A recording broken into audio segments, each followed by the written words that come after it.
आज food festival है और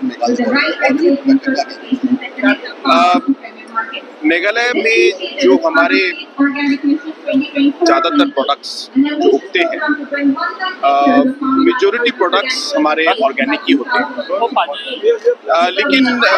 इनको सर्टिफाई करना ज़रूरी है ताकि इनको हम लोग बाकी देश के बाकी भागों में और पूरे दुनिया में हम लोग इसे डिस्ट्रीब्यूट कर पाए। तो जो हमारा चैलेंज था वो सर्टिफिकेशन का चैलेंज है और इस काम में भारत सरकार की तरफ से, अपीडा की तरफ से हमें बहुत सपोर्ट मिला है और हमारे जो सर्टिफिकेशन एजेंसीज अब हमारे स्टेट में है और इन एजेंसीज के थ्रू हमारे जो फार्मर्स और जो एरिया जहाँ पे ऑर्गेनिक कल्टीवेशन बहुत पहले से हो रहा था उसका जो है सर्टिफिकेशन प्रोसेस अब बहुत तेज़ी से आगे बढ़ रहा है और इसकी वजह से काफ़ी एरिया अभी ऑर्गेनिक फार्मिंग के अंदर आ चुके हैं और हमारे लक्ष्य है कि हम लोग इसे 1 लाख हेक्टेयर तक पहुंचाएं अगले 2-3 सालों में और मुझे पूरी उम्मीद है कि 2-3 साल के बाद पूरे देश में लार्जेस्ट ऑर्गेनिक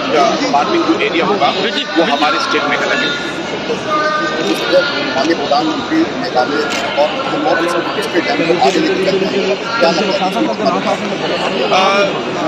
देखिए, जो पिछले 11 सालों में जिस तरीके से हमारे प्रिय नेता प्राइम मिनिस्टर श्री नरेंद्र मोदी जी ने जो भारत के लिए और स्पेशली नॉर्थ ईस्ट के लिए किया है उससे बहुत बदलाव आया है। नॉर्थ ईस्ट में अलग से प्रधानमंत्री जी ने बहुत ध्यान दिया है। आपको ये जान के खुशी होगी कि नॉर्थ ईस्ट जो बाकी देश के भागों से करीब 3-4% ज़्यादा तेज़ी से आगे बढ़ रहा है इकोनॉमिक और ये इकोनॉमिक ग्रोथ जो जीएसडीपी में ग्रोथ हुआ है ये इसलिए हुआ है क्योंकि भारत सरकार की तरफ से, हमारे प्रधानमंत्री जी की तरफ से एक स्पेशल नॉर्थ ईस्ट के ऊपर ध्यान रहा है और इसका फ़ायदा पूरे नॉर्थ ईस्ट को मिला है और मेघालय को भी इसका बहुत फ़ायदा मिला है। आज आपको जान के खुशी होगी कि पूरे देश में Meghalaya second fastest growing economy है और अगर आप कांस्टेंट प्राइसेस में देखें उसको जीएसडीपी को तो पिछले 3 सालों में 10% के एवरेज पर मेघालय आज ग्रो हो रही है। वो हमारे नेशनल एवरेज से बहुत ज़्यादा आगे है और हमारे आगे सिर्फ एक ही तमिलनाडु स्टेट है जो हमारे से ज़्यादा तेज़ी से आज आगे बढ़ रही है। तो ये सभी दिखाता है कि भारत सरकार की तरफ से और हमारे राज्य सरकार की तरफ से भी पूरी कोशिश है और पूरी सपोर्ट है और उसकी वजह से आज मेघालय और नॉर्थ ईस्ट बहुत तेज़ी से आगे बढ़ रहा है। तो ये है स्ट्रीम कॉर्नर और सोलर पावर। मेघालय का पेविलियन मैं मानता हूँ कि वर्ल्ड फूड इंडिया की सोच को पूरी तरीके से धरातल पर उतारने का कार्य कर रहा है। वर्ल्ड फूड इंडिया का आयोजन इसी लक्ष्य के साथ किया गया था कि कैसे भारत के अलग अलग राज्य एक दूसरे के साथ आकर एक ही छत के नीचे, एक ही मंच के ऊपर एक दूसरे के राज्यों में किए गए कार्यों को देखें, सीखें, समझें और जो बेस्ट प्रैक्टिसेस हैं उसको अपने अपने राज्य में उतारने का कार्य करें।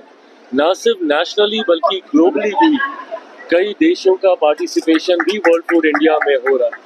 अलग अलग देशों में क्या नई टेक्नोलॉजीज है, क्या इनोवेशंस है, क्या स्टार्टअप आइडियाज है, उसका एक्सचेंज एक ही मंच के नीचे हो सके। हर स्टेक होल्डर जो कि फूड प्रोसेसिंग इंडस्ट्री के साथ जुड़ा हुआ है उनको एक साथ एक मंच पे लाने का प्रयास वर्ल्ड फूड इंडिया में किया गया है। आज जब मैं यहाँ पे आया हूँ मेघालय के पेविलियन में, I can't thank my friend, my brother, CM of Meghalaya Conrad Adam. इन्होंने इनके नेतृत्व में मेघालय राज्य ने खास तौर पे प्रोसेसिंग के सेक्टर में जो ग्रोथ देखी है, जो जर्नी देखी है, आई फील सो ब्लेस्ड। यहाँ पे आके सारी चीज़ों को देखकर एक संतोष की अनुभूति होती है कि राज्य कितना अच्छा कार्य फूड प्रोसेसिंग में सस्टेनेबिलिटी को बरकरार रखने में ऑर्गेनिक प्रोडक्ट्स को किस तरीके से हम लोग बढ़ावा दे सकते हैं उसका सबसे खूबसूरत उदाहरण यहाँ पे पेश किया गया है। बस ये मैं विश्वास दिलाता हूँ कि केंद्र सरकार, राज्य सरकार भारत के संघीय ढांचे में ये ईमानदार प्रयास करती है कि हम हर राज्य को जो उनको हैंड होल्डिंग की जरूरत केंद्र सरकार से पड़े वो हम लोग देने का हम लोग प्रयास करते हैं। मेरे मंत्रालय की स्कीम के माध्यम से भी PMKSY की हो, PMFME की स्कीमें हो, ऐसे राज्यों में और खासतौर पर प्रधानमंत्री आदरणीय नरेंद्र मोदी जी की सोच नॉर्थ ईस्टर्न राज्यों को लेकर हमेशा से बहुत ज़्यादा केयरिंग अप्रोच उनका रहा है। हमारी मंत्रालयों की स्कीम में भी वो देखने को मिलता है, जहाँ बनस्पत बाकी राज्यों के हम लोग नॉर्थ ईस्टर्न स्टेट्स को, मेघालय को हम लोग सेंटर की तरफ से प्रयास करते हैं कि ज़्यादा से ज़्यादा उनको ग्रांट दिया जाए। इसके पीछे का लक्ष्य सोच बस यही है कि जिस तरीके से बाकी का देश आगे बढ़ रहा है उतनी ही या संभवतः उससे ज़्यादा गति से हमारे पूर्वोत्तर के राज्य बढ़े। और ख़ास तौर पे जब मैं कॉमराड जी को देखता हूँ, उनके नेतृत्व में पिछले 7-8 सालों में जिस तरीके से मेघालय ने अपने आप को राष्ट्रीय और अंतर्राष्ट्रीय मानचित्र पर एक नई मजबूत पहचान दिलाने का कार्य किया है, उसके लिए मैं CM मेघालय का विशेष तौर पे धन्यवाद करता हूँ और पुनः ये विश्वास दिलाता हूँ कि केंद्र सरकार और मेघालय राज्य साथ मिलकर इसी तरीके से आगे बढ़े ताकि वहाँ के किसानों को, वहाँ के उद्यमियों को हर वो मदद मिल सके जिसके वो हकदार हैं। मुझे लगता है ये महिलाओं के सशक्तिकरण की जब हम बात करते हैं, मुझे लगता है सही मायनों में ये वो योजना है जो महिलाओं को आत्मनिर्भर बनाने का कार्य करेंगी। ये वो योजना नहीं है जो कि उनको मंथली बेसिस पे